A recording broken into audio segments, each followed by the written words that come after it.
আল্লাহর নবীর সাহাবী হযরত বেলাল রাদিয়াল্লাহু তাআলা আনহু নবীজির বিরহ ব্যথায় বেহুশ হয়ে যেতেন। নবীজি ইন্তেকালের পর নবীজির সাহাবী হযরত বেলাল রাদিয়াল্লাহু তাআলা আনহু বেহুশ হয়ে গেলেন। কাটুরি মাথায় নিয়ে হযরত আবু বকরের দরবারে চলে যান। গিয়ে বলে, আবু বকর, আমাকে বিদায় দাও রে আবু বকর, আমি আর মদিনা থাকবো না, আমাকে তুমি বিদায় দাও, দামেস্কে চলে যাব।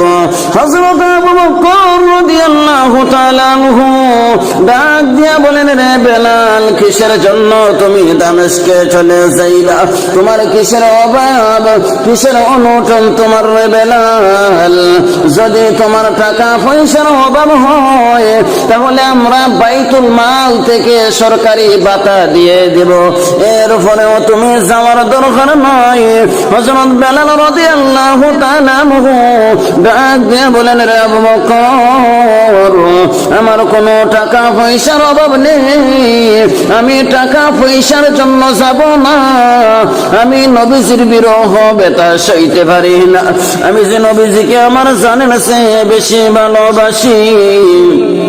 আবু বকর সিদ্দিক ডাক দিয়া বলেন, রে বেলাল, তুমিও নবীজিকে ভালোবাসো, আমরাও ভালোবাসি, তাহলে তুমি কিসের জন্য মদিনা ছেড়ে চলে যাইবা?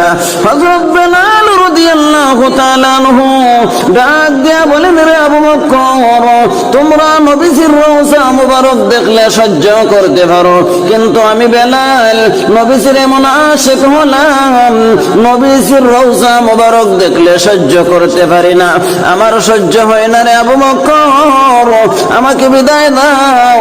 এই বলে হযরত বেলাল রাদিয়াল্লাহু তাআলা আনহু দামেস্কে চলে গেলেন।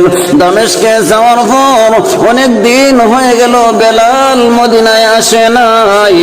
নবীজি স্বপ্নে যুগে বলেন, রে বেলাল, এটা কেমন জুলুমের কথা রে বেলাল, অনেক দিন হয়ে গেল তুমি আমার রওজার সামনে আসো নাই, অন্য অন্য সাহাবায়ে কেরামগণ আসে, তুমি কিসের জন্য আসো নাই? আল্লাহর নবীর সাহাবী হযরত বেলাল রাদিয়াল্লাহু তাআলা আনহু ঘুম থেকে জাগ্রত হয়ে গেলেন। জাগ্রত হওয়ার পর চোখের পানি ফেলে দিয়ে কান্না করে আর বলে, ইয়া রাসূলুল্লাহ, ইয়া হাবিবাল্লাহ, আমার ভুল হয়ে গেছে, আপনি আমাকে ক্ষমা করুন। হযরত বেলাল রাদিয়াল্লাহু তাআলা আনহু যখন মদিনায় চলে গেলেন, সেখানে সাহাবায়ে কেরামগণ সবাই বেহুশ হয়ে গেলেন, সবাই কান্নায় ভেঙে পড়লেন আর বলেন, রে বেলাল, তোমাকে দেখে নবীজির কথা স্মরণ হয়ে গেছে রে বেলাল, মেঘের পানি করে তুমি মধুর সুরে আযান দাও, তোমার মধুর সুরে আযান শোনার জন্য আমরা পাগল। আল্লাহর নবীর সাহাবী হযরত বেলাল রাদিয়াল্লাহু তাআলা আনহু ডাক দিয়া বলেন, হে সাহাবীরা, আমি আযান দিতে পারবো না, আমি আযান দিলে কলিজা ফেটে যাবে আমার। না রে সাহাবীরা, তোমরা আযানের কথা বলো না, আমি আযান দিলে কি নবীজি ইমামতি করার জন্য আসবেনি? না রে বেলাল, তাহলে আমি আযান দিতে পারবো না। আল্লাহর নবীর সাহাবী হযরত বেলাল রাদিয়াল্লাহু তাআলা আনহু শুধু কান্না করেন আর কান্না করেন। সালমান ফারসি এসে বলে, ও বেলাল, আমি হলাম মুরব্বী সাহাবী, তোমার মধুর সুরে আযান শোনার জন্য মদিনার সবাই পাগল ফারা, পুরুষ বলো মহিলা বলো শিশু বাচ্চারা, তারা সবাই পাগল ফারা। রে বেলাল, তোমার মধুর সুরে আযান দাও। বেলাল রাদিয়াল্লাহু তাআলা আনহু বলেন, না, আমি আযান দিতে পারবো না। অবশেষে হাসাইন এবং হুসাইন এসে বলে, ও নানাজির মুয়াজ্জিন সাহেব, আপনাকে দেখে আমার নানার কথা স্মরণ হয়ে গেছে, আপনি মেহেরবানি করে মধুর সুরে আযান দাও, মধুর সুরে আযান শুনতে চাই।